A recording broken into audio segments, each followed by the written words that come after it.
북한 수도 평양이 발칵 뒤집혔습니다. 북한 최고 권력층이자 북한의 통치자 김정은의 부인 리설주가 탈북을 한 것인데요. 그녀는 목숨을 걸고 몸만 탈출한 것이 아니라 북한의 체제를 뒤흔들 만한 많은 기밀 자료 등을 가져왔는데요. 최고 권력층에서 부족함 없이 생활했을 그녀는 왜 권력과 가족들을 버리면서까지 한국으로 망명 신청을 했을까요? 과연 북한에서는 무슨 일이 있었을까요? 지금부터 그 이야기를 들려드리겠습니다. 구독과 좋아요 눌러주시면 매일 북한에서 힘들게 탈북하신 분들의 이야기를 들려드리겠습니다. 그리고 어디서 듣고 계신지 댓글로 적어주시면 한 분 한 분 인사드리도록 하겠습니다. 2023년 가을이었습니다. 평양 대동강변 단풍이 붉게 물들던 그 시절, 저는 북한 영부인 리설주로 살고 있었어요. 화려한 이름이죠. 하지만 그 이름 뒤에 숨겨진 불안을 아무도 몰랐습니다. 저는 세 아이의 어머니였습니다. 첫째 아들은 14살, 아버지 뒤를 이을 후계자 교육을 받고 있었고요. 둘째 딸 주애는 11살, 아버지 김정은 동무와 공식 행사에 자주 나가는 똑똑한 아이였어요. 그리고 막내 아들, 겨우 7살이었습니다. 솔직히 말씀드리면 막내가 제일 귀여웠어요. 여러분도 아시잖아요. 아무래도 막내가 제일 애교 많고 엄마 곁을 떠나지 않는다는 거. 저녁마다 제 무릎에 앉아서는 엄마, 오늘도 피아노 가르쳐줘요.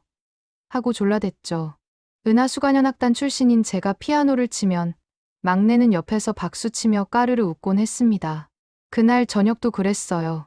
막내에게 자장가 들려주고 재운 다음 거실로 나왔는데 남편이 침대에 누워있더군요.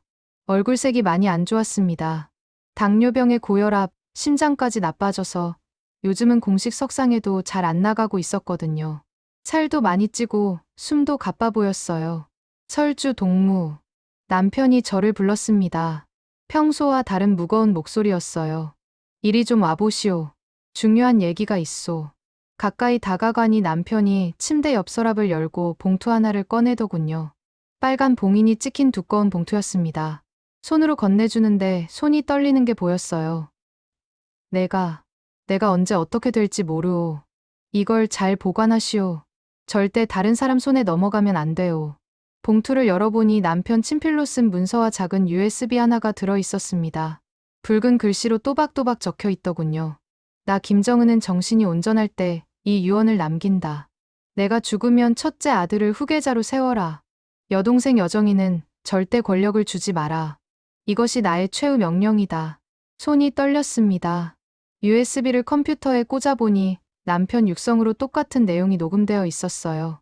기침하는 소리까지 그대로 담겨 있었습니다. 동무. 이건 너무. 아무한테도 말하지 마시오. 특히 여정이한테는 절대로요. 알겠소? 김여정. 남편의 친여동생이자 요즘 권력의 실세로 떠오르고 있는 그 사람 말이에요. 최근 몇 달 사이 당 중앙위원회 회의 때마다 저 대신 김여정 동무가 상석에 앉더니 이런 이유가 있었던 겁니다. 그날 밤 잠이 오지 않았습니다. 위원장을 옷장 깊숙한 곳에 숨기고 아이들 자는 방을 하나씩 돌아봤어요. 첫째는 책상에 엎드려 자고 있었고, 주애는 인형 안고 새근새근, 막내는 엄지손가락 빨면서 자고 있었습니다. 아이들 얼굴 보며 생각했죠. 이 아이들을 지켜야 한다고. 창밖으로 평양 야경이 보였습니다. 화려한 불빛들이 대동강을 비추고 있었어요. 하지만 그 안에서 뭔가 어두운 그림자가 움직이고 있다는 걸 그때는 미처 몰랐습니다. 며칠 뒤부터였어요. 김여정 동무가 저를 보는 눈빛이 달라지기 시작한 게 마치 뭔가 의심하는 것 같은 그런 날카로운 눈빛이었습니다. 2023년 겨울이 왔습니다. 평양에 첫눈이 내리던 그날, 저는 당 중앙위원회 회의에 참석했어요. 영부인으로서 당연히 남편 옆자리에 앉아야 하는데 그날은 달랐습니다. 리설주 동무는 뒷자리로, 김여정 동무가 차갑게 말했어요. 그리고는 당당하게 김정은 동무 바로 옆 제 자리에 앉더군요. 회의실 안간부들이 수군거렸지만 아무도 반대하지 않았습니다. 이미 분위기가 그렇게 바뀌어 있었어요. 남편 김정은 동무는 점점 더 쇠약해지고 있었습니다. 회의 중에도 기침을 하고 얼굴에 식은땀이 흐르더군요. 의료진들이 수시로 드나들었어요. 한 번은 회의 도중 쓰러져서 급히 병실로 옮겨지기도 했습니다. 그날 밤 병상에 누운 남편을 보며 가슴이 철렁했어요. 동무, 괜찮소? 설주 동무. 유 원장, 잘 간수하고 있소? 예, 걱정 마세요. 여정이를 조심하시오. 그 말을 남기고 남편은 다시 잠에 빠졌습니다. 인공호흡기 소리만 병실에 울렸어요. 김여정 동무는 남편이 쓰러진 이후 완전히 권력을 장악하기 시작했습니다. 군부 실세들과 비밀 회동을 하고 주요 인사를 자기 사람들로 교체했어요. 저를 수행하던 경호원들도 하나둘 다른 사람으로 바뀌었습니다. 리설주 동무, 경호원 재배치입니다. 왜 갑자기? 당의 결정입니다. 더 이상 물을 수 없었어요. 새로운 경호원들 눈빛이 차가웠습니다. 저를 보호하는 게 아니라 감시하는 눈빛이었죠. 첫째 아들 주변도 이상했습니다. 어느 날부터 김여정 동무 측근들이 첫째 교육을 맡겠다고 나섰어요. 후계자 교육이라는 명목이었지만 사실상 제 아들을 제 곁에서 떼어놓는 거였습니다. 엄마, 나 요즘 김여정 고모랑 공부해요. 무슨 공부? 모르겠어요. 그냥 아빠 일 배운대요.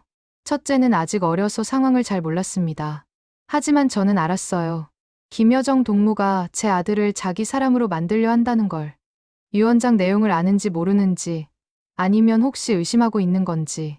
둘째 딸 주애는 아버지 병상을 지키느라 거의 집에 없었어요. 김정은 동무가 주애를 제일 아끼거든요.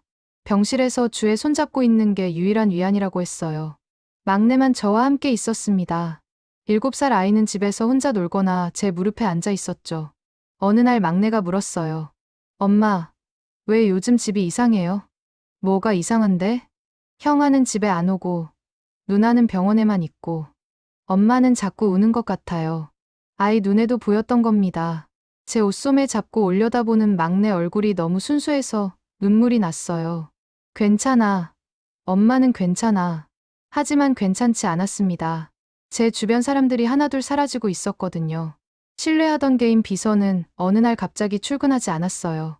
나중에 들으니 재교육을 받으러 갔다더군요. 교화소로 보내졌다는 뜻이었습니다. 밤마다 옷장 깊숙이 숨겨둔 유언장을 확인했습니다. 혹시라도 누가 뒤진 흔적은 없는지, USB는 무사한지. 그걸 확인해야만 잠들 수 있었어요. 창밖으로 눈이 내렸습니다. 평양의 겨울은 추웠어요. 하지만 제 가슴속은 더 추웠습니다. 뭔가 큰일이 다가오고 있다는 걸 온몸으로 느끼고 있었거든요. 2024년 봄, 국가보위성 요원들이 저희 집에 왔습니다. 영부인 저택에 보위성이 온다는 건 심상치 않은 일이었죠. 리설주 동무, 과거 활동을 조사 중입니다. 은하수관현악단 시절 말입니다. 가슴이 철렁했어요. 20년 전 일을 왜 지금 들추나 싶었죠. 며칠 뒤 옛 동료들이 보위부에 소환됐다는 소식을 들었습니다. 함께 노래 부르던 언니들이 저에 대해 조사받는다더군요. 2000년대 초반, 저희 은하수관현악단은 해외 공연도 많이 다녔어요. 그때 나만 가요도 연습했습니다. 공연 레퍼토리였으니까요. 조용필 선생 노래도 불렀고요. 그런데 지금 와서 그게 문제가 됐습니다. 남조선 퇴폐 문화에 심취한 위험 인물이라는 거예요. 어느 날 밤, 같은 파트였던 송이 언니가 몰래 찾아왔어요. 얼굴은 눈물 범벅이었습니다. 설주야, 미안해. 보위부에서 거짓 진술서 쓰라고 해서. 무슨, 가족들을 협박했어. 남편이랑 아들 교화소에 보낸다고. 어쩔 수 없었어. 진술서 내용은 이랬답니다. 리설주는 나만 노래를 즐겨 불렀고 자녀들에게도 가르쳤다. 남조선을 동경하는 발언을 자주 했다. 전부 거짓말이었죠. 언니, 괜찮아요. 잘못 아니에요. 조심해, 설주야. 김여정이 뒤에 있는 것 같아. 언니가 돌아간 후 더 충격적인 소식들이 들려왔어요. 제 비서가 교화소로 끌려갔고 경호원 2명도 재교육으로 사라졌습니다. 주치의도 다른 사람으로 바뀌었어요. 새 의사 눈빛은 차갑고 말수가 적었습니다. 그러던 어느 날 밤, 유일하게 남은 신뢰할 수 있는 경호원 철수가 찾아왔어요. 동무님, 이거 몰래 가져왔습니다. 보위부 내부 문건이었어요.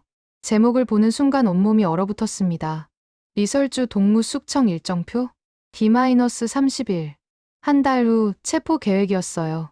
혐의는 반당반혁명, 남조선 문화 추종, 전부 억지로 끼워 맞춘 죄목이었습니다. 하지만 진짜 이유는 유 원장이었죠. 김여정은 제가 그걸 가지고 있을까봐 세상에 공개할까봐 두려운 거예요.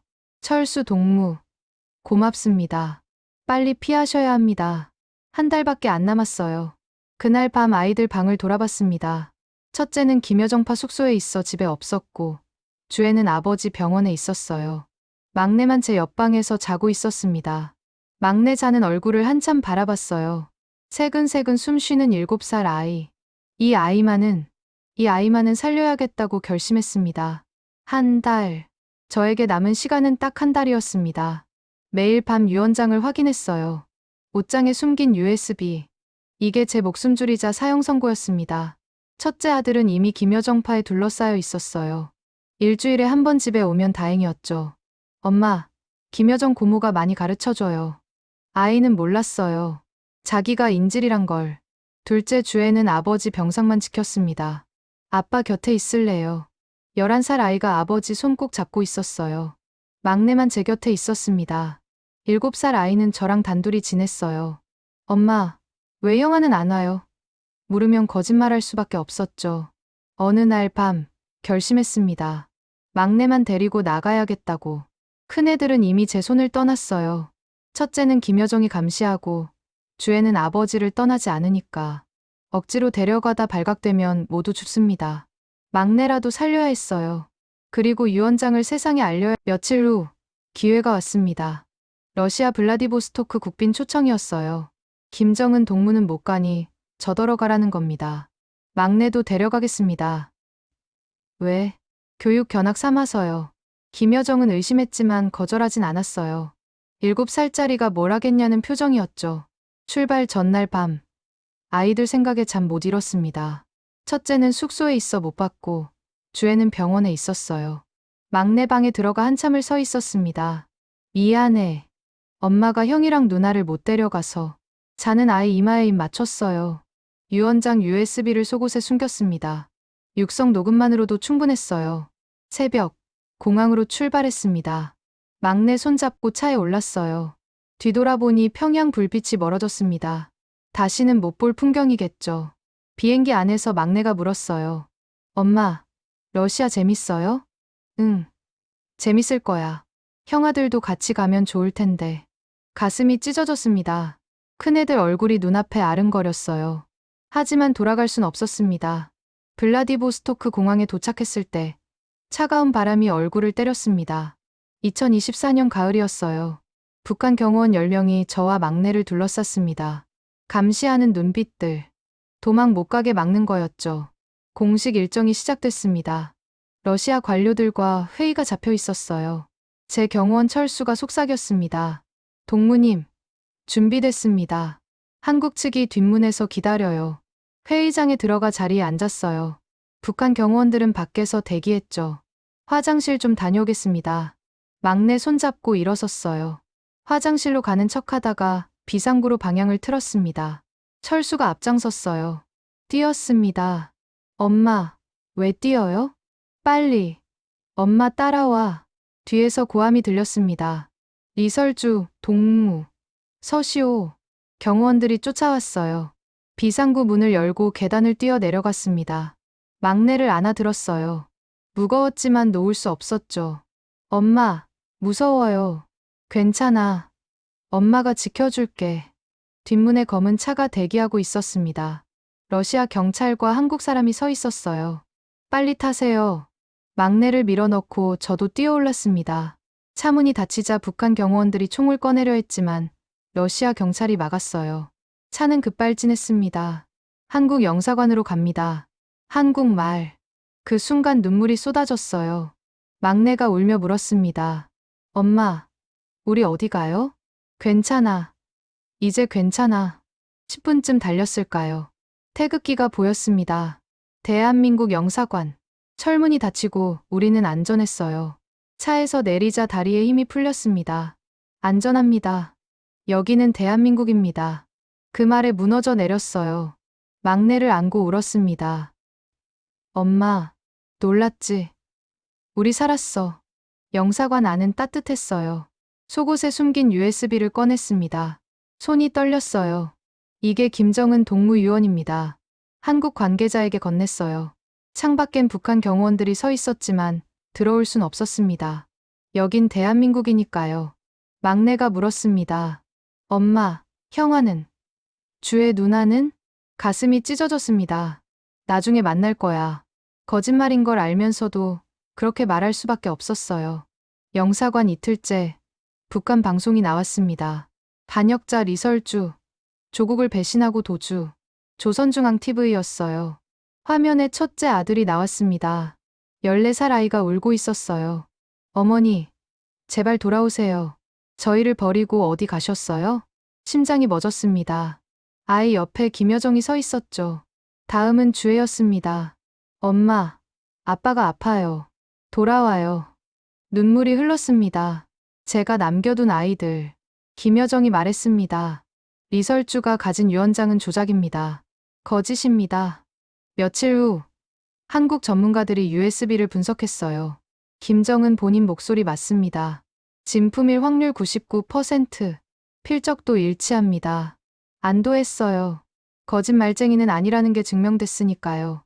그날 밤 막내가 악몽을 꿨습니다. 엄마, 형아 우는 꿈 꿨어요. 괜찮아. 꿈이야. 형아 보고 싶어요. 언제 와요? 대답할 수 없었습니다. 일주일 후 또 북한 방송이 나왔어요. 김정은이 병상에서 카메라 앞에 앉았습니다. 많이 야윈 모습이었어요. 설주, 동무, 돌아오시오. 아이들이 기다리고 있소. 남편 목소리에 눈물이 났어요. 대본인 걸 알지만 그래도 남편이었으니까요. 첫째와 주애가 양옆에 앉아 있었습니다. 굳은 표정이었어요. 막내가 TV를 봤습니다. 엄마, 아빠다. 우리 다시 가요. 못 가. 왜요? 가슴이 찢어졌습니다. 뭐라 설명해야 할까요? 엄마가 너는 지켜줄게. 다음 날 한국 특별기가 왔습니다. 막내 손잡고 비행기에 올랐어요. 비행기가 이륙했습니다. 창밖으로 러시아가 멀어졌어요. 그 너머 평양에 큰애들이 있었죠. 막내가 잠들었습니다. 아이 머리 쓰다듬으며 생각했어요. 큰아들아, 주애야, 용서해라. 막내라도 살려야 했어. 언젠가 통일되면 만나자. 비행기는 남쪽으로 날아갔습니다. 비행기가 인천공항에 착륙했습니다. 2024년 늦가을이었어요. 창밖으로 대한민국이 보였습니다. 높은 빌딩들, 밝은 불빛들. 평양과는 완전히 달랐어요. 인천국제공항에 도착했습니다. 막내를 깨웠습니다. 일어나, 도착했어.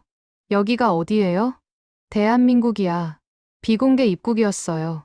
정부 관계자들이 기다리고 있었습니다. 안전하게 오셨습니다. 환영합니다. 차에 탔습니다. 밤인데도 거리가 환했어요. 가로등, 네온사인, 차 불빛들. 엄마, 불이 진짜 많아요. 막내가 신기해했어요.